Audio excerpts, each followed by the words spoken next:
السلام علیکم ورحمۃ اللہ وبرکاتہ۔ امید کرتا ہوں آپ خیر و عافیت سے ہوں گے۔ آسان اور مختصر تجوید القرآن کورس کی الحمدللہ یہ کلاس نمبر 8 ہے، اور کلاس نمبر 8 میں نون ساکن اور تنوین کے بارے میں پڑھیں گے۔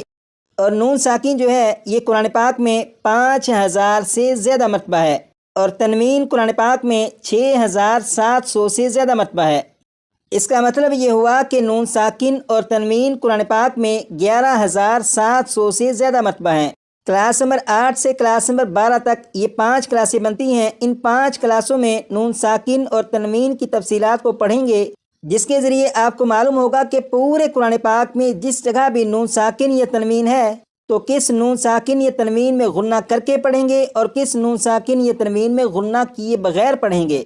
تو آئیے اب چلتے ہیں اپنے سبق کی طرف، اور سب سے پہلے نون ساکن کے بارے میں پڑھیں گے کہ نون ساکن ہوتا کیا ہے۔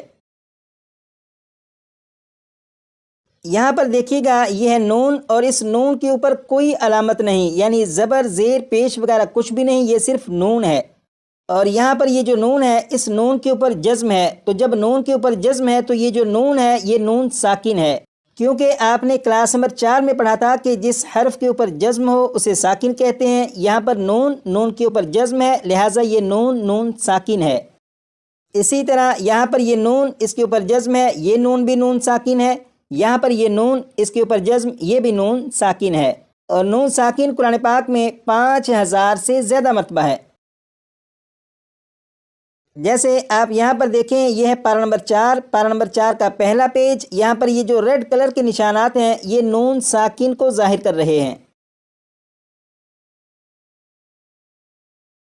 اب یہاں پر دیکھیے گا، بسم اللہ الرحمن الرحیم، یہاں پر لکھا ہے من، تو من میں یہ نون کے اوپر جزم ہے، یعنی یہ نون ساکن ہے۔ اسی طرح یہاں پر بھی آپ دیکھیں، یہ نون کے اوپر جزم ہے، یعنی یہ بھی نون ساکن ہے۔ اور نون ساکن قرآن پاک میں 5000 سے زیادہ مرتبہ ہے۔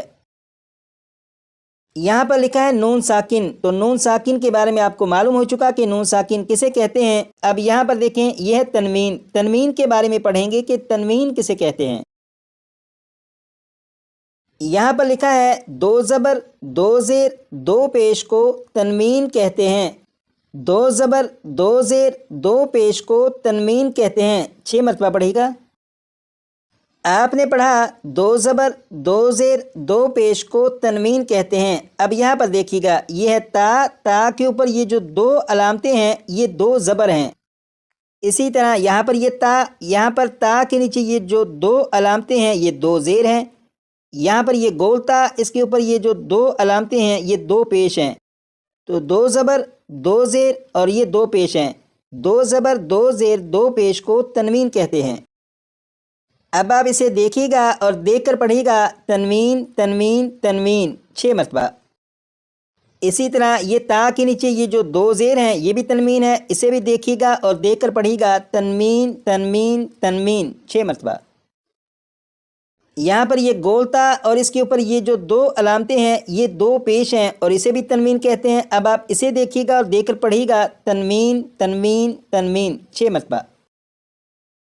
2 زبر 2 زیر اور 2 پیش کو تنوین کہتے ہیں، اور تنوین قرآن پاک میں 6700 سے زیادہ مرتبہ ہے۔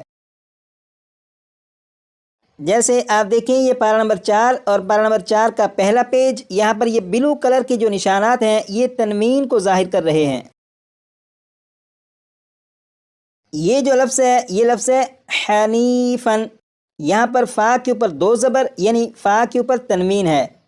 اسی طرح یہاں پر یہ جو لفظ ہے بیناتن، یہاں پر تا کے اوپر 2 پیش، یعنی تا کے اوپر تنوین ہے۔ تو تنوین جو ہے یہ قرآن پاک میں 6700 سے زیادہ مرتبہ ہے۔ تو نون ساکن اور تنوین کے بارے میں یقیناً آپ کو معلوم ہو چکا ہے کہ نون ساکن کسے کہتے ہیں اور تنوین کسے کہتے ہیں۔ نون ساکن وہ ہے کہ نون کے اوپر اگر جزم ہو تو نون ساکن ہے، اور تنوین 2 زبر 2 زیر 2 پیش کو تنوین کہتے ہیں۔ نون ساکن اور تنوین کے بارے میں تو آپ کو معلوم ہو چکا، لیکن ان دونوں میں فرق کیا ہوتا ہے اب یہ معلوم کریں گے۔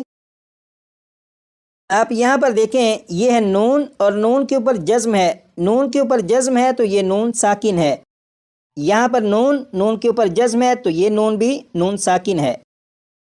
اسی طرح یہاں پر میم کے اوپر دو زبر یعنی میم کے اوپر تنوین ہے، یہاں پر میم کے نیچے دو زیر یعنی یہاں پر بھی تنوین ہے۔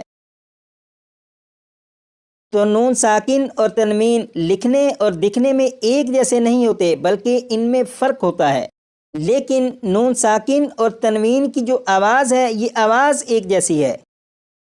جیسے اگر میں اسے پڑھوں تو آپ سنیے گا کہ یہاں پر آخر میں نون ساکن کی آواز آئے گی، جیسے من من من، آخر میں نون ساکن کی آواز آ رہی ہے۔ یہاں پر میم کے نیچے دو زیر ہیں یعنی میم کے نیچے تنوین ہے، اگر میں اسے پڑھوں تو اس کے آخر میں بھی نون ساکن کی آواز آئے گی، جیسے من من من۔